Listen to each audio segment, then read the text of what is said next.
Alors ça y est, on y est. Le changement des plaquettes sur l'étrier donc du AK 550. Donc on voit bien l'étrier qui est ici, hein, donc le même qui est de l'autre côté.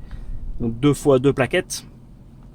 On a un axe ici qui va retenir les plaquettes et la plaque ici qui vient plaquer les plaquettes comme il faut. Avant de démonter, on voit ici il y a une petite clavette. Donc je ne sais pas si vous la voyez. Voilà, elle est là. Cette clavette, elle empêche dans tous les cas, si cette vis là se dévisse, de partir. Donc la première chose à faire, c'est avant tout démontage, on l'enlève. Hop, simplement, voilà. On la voit, hein, petite clavette. Comme ça, donc celle-là, on la met bien de côté, hein, surtout ne pas la perdre. Et là, on y va, on démonte. Donc c'est du Torx, c'est de l'Exa. Moi, alors j'ai une petite clé Facom, je ne sais pas si vous voyez.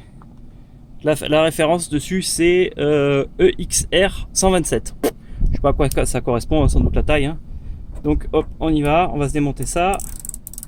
On se met en mode, on démonte. Et on y va.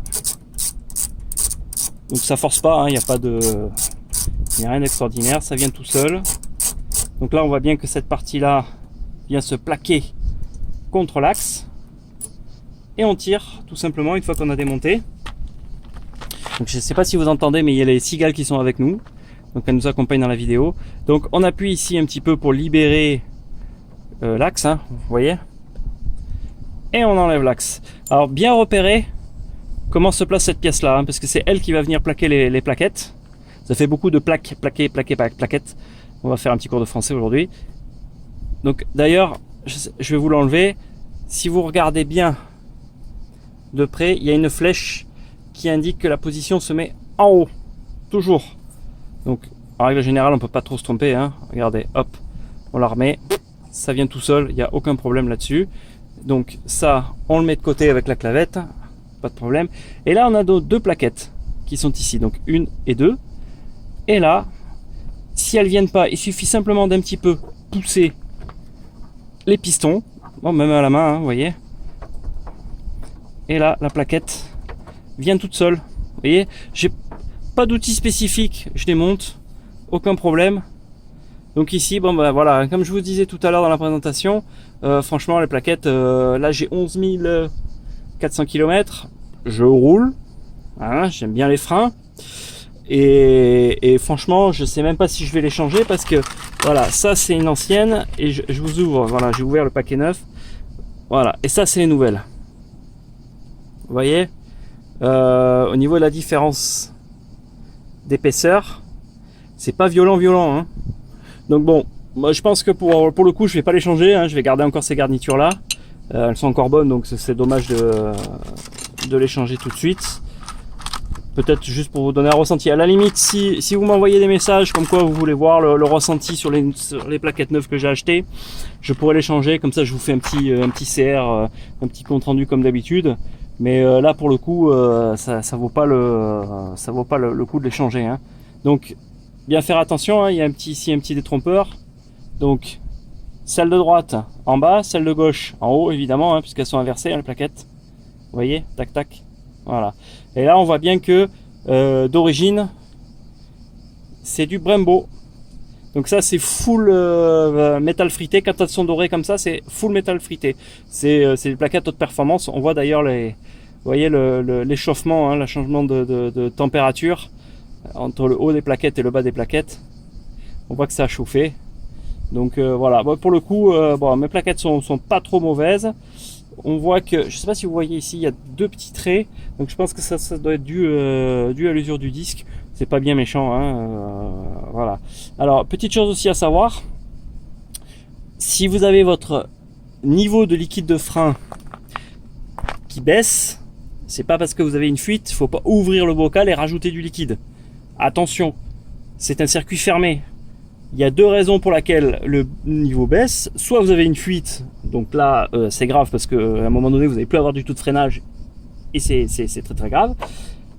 Soit les plaquettes sont usées, c'est-à-dire qu'il y a 2 petites fenêtres. Je vais vous faire voir si vous arrivez à voir.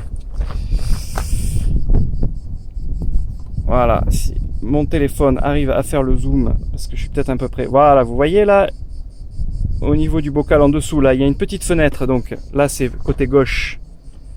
Et hop, côté droit, vous pouvez voir que mon bocal est un petit peu attaqué. Voilà, vous voyez là au milieu. En fait, ces petites fenêtres sont là pour vous indiquer le niveau d'usure des plaquettes. Donc si le niveau est bas, ça veut dire que les plaquettes ont usé. C'est-à-dire que les pistons sortent et que le niveau baisse. Si on pousse les pistons, le niveau va remonter. Donc si votre niveau dans le bocal est bas, n'ouvrez pas, ne rajoutez pas du liquide. Ça sert à rien. C'est un circuit fermé encore une fois. Donc, si le niveau est bas, soit vous avez une fuite. Si vous regardez, en apparence, il n'y a rien. Pas de problème. Ça veut dire que vos plaquettes sont usées. Elles arrivent au niveau du fer, hein, généralement. Voilà. C'est aussi simple que ça. Donc pour le remontage, eh ben, normalement, on doit pousser les pistons au maximum. Donc soit vous prenez une petite cale en bois et vous poussez les pistons.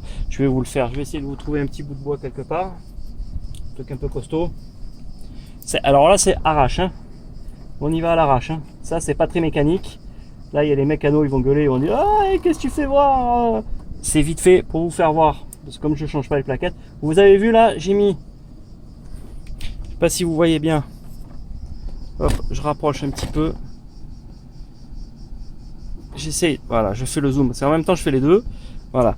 C'est-à-dire que là, on a le disque. Et là, on a le piston qui est ici. J'insère mon petit bout de bois. Et je viens pousser. Ah ben voilà. Mon bout de bois, il n'a pas eu. Voilà. Et là, je pousse le piston. Tac, vous avez vu le petit bout de bois comme il est venu? Donc là, j'ai mes pistons qui sont rentrés. Si on regarde le niveau là-haut dans le bocal, eh ben, il a dû remonter fatalement. Et là, hop, il manque plus que je fasse tomber la caméra. Je peux remettre ma plaquette neuve. J'oublie pas ici ma petite plaque qui va venir plaquer les plaquettes au fond pour éviter qu'elle balade, hein, bien sûr. Et là, eh ben, on remet son axe. Donc on va se ressortir un petit peu la plaquette là. L'autre, je ne l'ai pas touché, donc il n'y a pas de souci. Vous voyez? Hop, hop, ça vient tout seul. Ne jamais forcer en mécanique. Jamais. Les choses sont faites pour qu'elles puissent s'ajuster comme il faut. Donc ne jamais forcer. Et là, je serre. Tout simplement. Sans forcer, toujours. Il faudrait voir la courbe, hein, de serrage normalement. Là, je ne l'ai pas, mais c'est vraiment pour vous faire voir comment ça se fait. Vite fait, bien fait. Et surtout, élément indispensable, ne jamais oublier la clavette qui vient dans la gorge qui est ici. Tac. Là, elle y est. On voit qu'elle ne s'enlève pas. Vos plaquettes ont été changées. Je vous remercie encore une fois pour votre soutien. Je vais continuer à faire des petites vidéos de temps en temps comme ça pour vous faire voir comment on peut bidouiller sur le AK. Je vous remercie et je vous dis à très bientôt. Abonnez-vous. À bientôt.